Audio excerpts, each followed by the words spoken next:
உலக யோகா தினத்தை முன்னிட்டு நாட்டில் பல்வேறு இடங்களில் யோகா தொடர்பான நிகழ்ச்சிகள் நடைபெற்று வருகின்றன. அந்த வரிசையில் மலேசிய அருளொளி நற்பணி மாமன்றத்தின் பன்னாட்டு யோகா தின கொண்டாட்டம் 3வது ஆண்டாக ஜோஹர் மாநிலத்தில் நடைபெற்றது.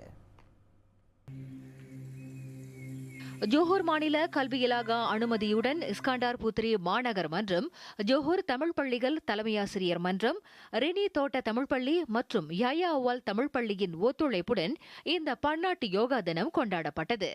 மாணவர்கள் உட்பட சுமார் 300 பேர் இந்த யோகா நிகழ்ச்சியில் கலந்து கொண்டு பயனுள்ள பயிற்சிகளை பெற்றதாக மலேசிய அருளொளி நற்பணி மாமன்றத்தின் தலைவர் தேவன் ராமநாதன் தெரிவித்தார். ஆசனங்களில் 21 ஆசனங்கள் மிக முக்கியம் வாய்ந்தவை. இதனை மாணவர்கள், பெரியோர்கள், பெண்கள் மற்றும் இனம் மதம் கடந்து செய்யும் வகையாக அருளொளி யோகாசனம் என திரு சித்திரமுத்து அடிகளார் வகுத்து கொடுத்துள்ளார்கள். 3ஆம் ஆண்டாக அருளொளி யோகாசனத்தை பன்னாட்டு யோகா தினமாக மலேசிய அருளொளி நற்பணி மாமன்றம் நடத்தி முடித்தோம். இதில் கலந்து கொண்டவர்களுக்கு பல்வேறு ஆசனங்களை மலேசிய அருளொளி நற்பணி மாமன்றத்தின் பயிற்சியாளர்கள் கற்றுக் கொடுத்தனர்.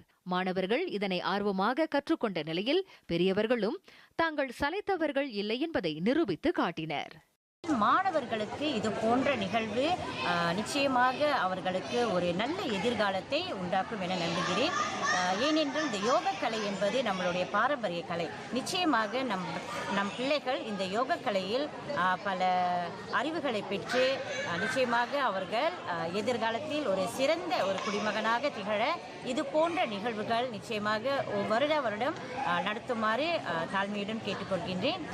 யோகாசன ஆசனங்களை எடுத்துக்கொண்டால் முக்கியமாக 21 ஆசனங்கள் இன்று சிறப்பாக இந்த நிகழ்ச்சியில் கற்றுக் கொடுத்தார்கள். அது மிக மிக அருமையான முறையில் ஏற்பாடு செய்த அனைத்து யோகாசன டீச்சர்களுக்கும் ஆசிரியர்களுக்கும் மிக்க நன்றியை தெரிவித்துக் கொள்கின்றேன். இதுலேருந்து நான் நிறையா யோகாசன விதமான பயிற்சியெலாம் நான் கற்றுக்கிட்டேன். ஏன் அங்கே வந்தேன்னா அப்போ தான் எனக்கு தெரியும், ஓகே இந்த மாதிரிலாம் பயிற்சி இருக்குது, நிறைய விதமான 21 பயிற்சிகள், நிறைய விதமான பயிற்சியெல்லாம் இருக்குது.